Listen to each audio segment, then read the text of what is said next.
Again, you've answered why our debt service is $2,600,000.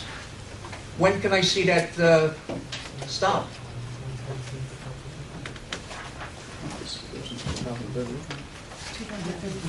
Yeah, well, the debt service, I can tell you. It's a tough one. No, it's not that tough. It's just, it doesn't really end until 2033. Is the project complete at that point? That's the final large component. We do have some drop-offs again in 2022, 23, but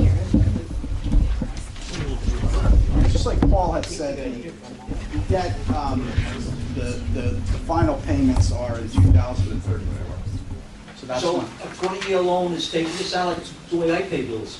A 20-year mortgage is going to take me 40 years to pay off. That's what you're telling me. Well, I think what happened was when we had come into the town, there was a large amount of debt that was going out, and the trust let us finance those notes for 10 years in order to soften the blow to ratepayers and keep the debt service at roughly the same level and feather that in. In other words, your debt was going down, but you still have this large bullet outstanding you were rolling over year to year. And then they said, okay, well now we can lock that in, and we locked it in at low rates in the trust program, which is a 50% market rate and 50% zero, which is a very good loan program. And then that just created more of like a mortgage payment for you guys, as opposed to having larger spikes in a year. Because back then, when we had first come to town, there was a big problem, just like there was a problem with how high rates were, and they were trying to make sure that there wasn't additional spikes. So now that's why the debt service looks like a mortgage payment. Yeah, well, in reality, It was up in 2020 and then up in Down now. right now you're paying $1,708,730. In 2021, you're going to pay $1,606,824. No, he's looking at the actuals from 2017. Sorry? He's looking at the actuals from 2017 versus the projected. Actual 2017, 18, 19, 20, 21. right, so Your operating expense. right, 2017 under the operating line is actual for 17, and then 18 it went down to 1.5 million, and then now it's going to be at the 1.47. Okay. So what you're saying is that considering buying new vehicles, considering major purchases, during the cost of the sewer system upgrades, everyday maintenance, but that's not a capital expense. Well, it's No, not it's part of the operating, and there are some savings with some salary reductions going forward in 19 and 2021. So we're seeing some of that. As I said to you before, really the blended rate is about 4%, but really everything is factored at about 2%. Medical and that's about 7%.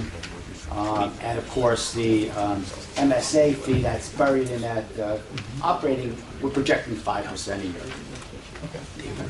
Also, But I just want to note that the MSA fee it's over $1 million or $1 million. It is. It's a very that substantial stays the cost, same. and that stays the same. Stays And the that's same. because right now our sewer flows are below the minimum allocation, so we're paying that fee regardless if we put 1 gallon into the sewer system or 300,000. We have to pay that MSA fee.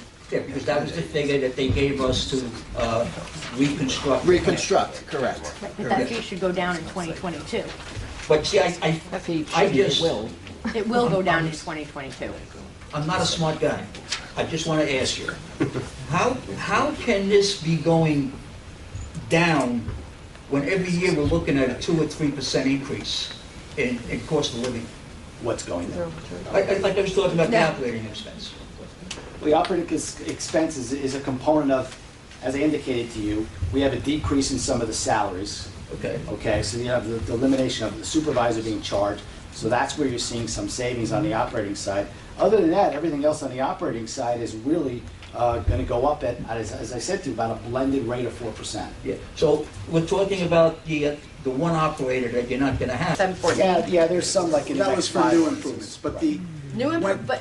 New improvements on what? no, but from 2014, when you have when you do a new bond ordinance for whatever they needed to do that year, they may have had some extra money that they haven't spent yet. When you do the bonds in 2016, the Internal Revenue Service requires you to use any excess proceeds to pay down the bonds. So we have to do that analysis before we issue the 2016 refunding bonds and pay off anything that's outstanding. So there's no excess proceeds underneath the 2016 where you say there's just $6 million hanging around. And on top of that, Right. it at some point must have been canceled. Right, and so what John's really getting at is that that money may or may not be available for other capital purposes, or may have to be directly associated to the repayment of bonds that was issued originally through bonds. Correct. So we don't know, that analysis hasn't been done. What we do know is there's roughly 400,000 unspent ordinances that exist at the end of 2018, That are sewer specific. sewer specific. Are they proceeds? I can't tell by this. Okay. Cannot tell. Is there? And we don't have a number, but Yeah, that's no, the I realize that. I exercise. mean, obviously, Yeah. the whole point is to get our rates down. Yes, I mean, what we're that's- paying is ridiculous. You're exactly right. You look at, you look at other towns and they're paying $600 for the whole year, you know, so. Yep. I just wanna make sure that we're looking at where we're saving those dollars is going right back into the sewer and not somewhere else. Absolutely, by law, it can't. Utility money is, that utility user's money. It does not leave there. Alright. And so it's up to us to make sure we manage it correctly, up or down. And so I'd like to affect the rate personally. I just don't know how, but this is the step, and that's why we spend the money on this with these people, because these numbers and our bond agent, you can hang your hat on their information. Their licenses depend on this. They just don't do this as a hobby. So we take this very seriously, you know, and so we look at the fund balance and we look at how we manage it. And so overall, it all leads back to how can we affect what it costs you? And how can we do this without shooting ourselves in the foot for you on a sustainable basis?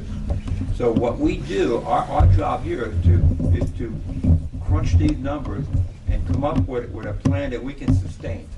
I'd love to say, poof, you know, we cut you all this, but the next year, oh, well, we didn't forecast a rate, so now we're gonna raise it.